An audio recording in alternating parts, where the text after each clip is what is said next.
Tropical Depression Caloy has now been named by Pagasa just towards the west of Luzon here and overnight on the 28th, heading into the morning of the 29th of June, 2022.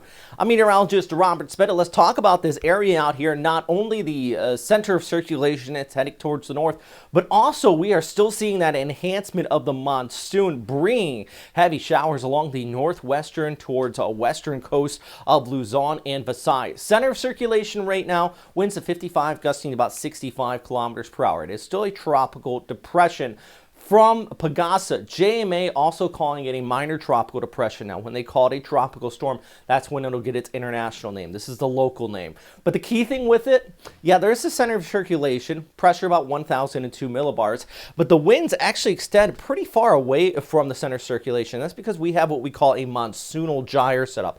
You have to imagine we have the overall southwest monsoon here, and what's going on is just you have that low kind of embedded in it, and the winds, the center of circulation is right there, but the highest, the winds actually a little bit away from the center out there towards northwestern Mindoro, coming on shore into Subic as we go out through Thursday. It's going to be messy there for you, even skirting up there into Metro Manila as well. Places like Angeles, San Fernando, out there towards Pangasinan. Steady showers here by your Wednesday and also into Thursday. So for sure, going to be looking at plenty of rainfall. Now the problem with this is not so much the localized flash flooding threat, but you got this persistent showers coming on shore out here, and that for sure is going to be causing that threat of some landslides, and overall you just kind of start to see that localized urban flooding too in areas of poor drainage. So definitely, despite the fact, you know, this is a tropical depression, could become a tropical storm. It moves towards the north and west. It is moving away from the Philippines, but we still have that enhancement of that monsoonal flow continuing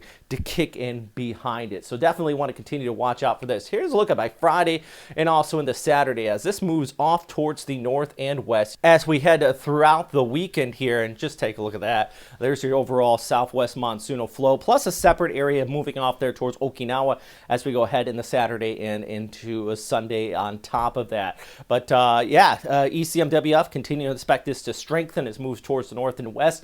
Overall, you have that monsoonal flow, localized flooding here. Also places like Guangdong province over towards Hainan and everywhere in between. Definitely be seeing the showers there in the southeastern China. Rainfall accumulations, as I mentioned, they really can't stress this enough. It's just over the course of several days. We're definitely going to be seeing that persistent precipitation continuing to kick up along the western coastline. This is their forecast for Thursday. Western areas of Visayas, there's Mindoro into the NCR and Metro Manila. Scattered showers, Subic out there towards Bagyo, 22 only for your high, and much of Region 1. Even though it's over towards the Upper River, I do expect some river level rises in there as well. Metro Manila, of course, Thursday, Friday, with afternoon thunderstorms picking back up by the end of the weekend. But at least by that point, the persistent showers would taper off, but still some instability with localized thunderstorms continuing to play into the forecast.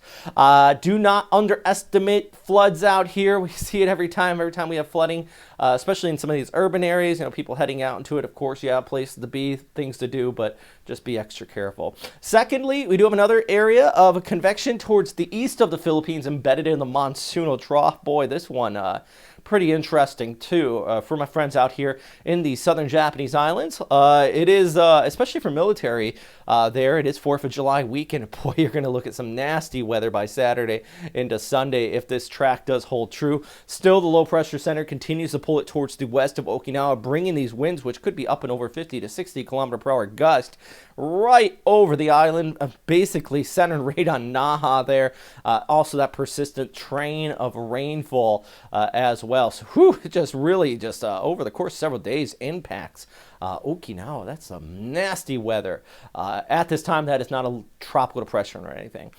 If you do want to help out this channel, by the way, if you like this update, check out our Patreon. If you, I know everybody can't donate, but if you want to, just $2 a month really does help out. This is everybody who's donating $6 to $10 a month. Not to mention, thanks for watching the video all through. It helps with the analytics. If you want to continue to help out too, hit that like, subscribe button. If you're watching this on Facebook, the follow button if you don't already follow this Facebook page. And of course, as always, you know, number one thing, all of this aside, is stay safe out there. Thanks for watching.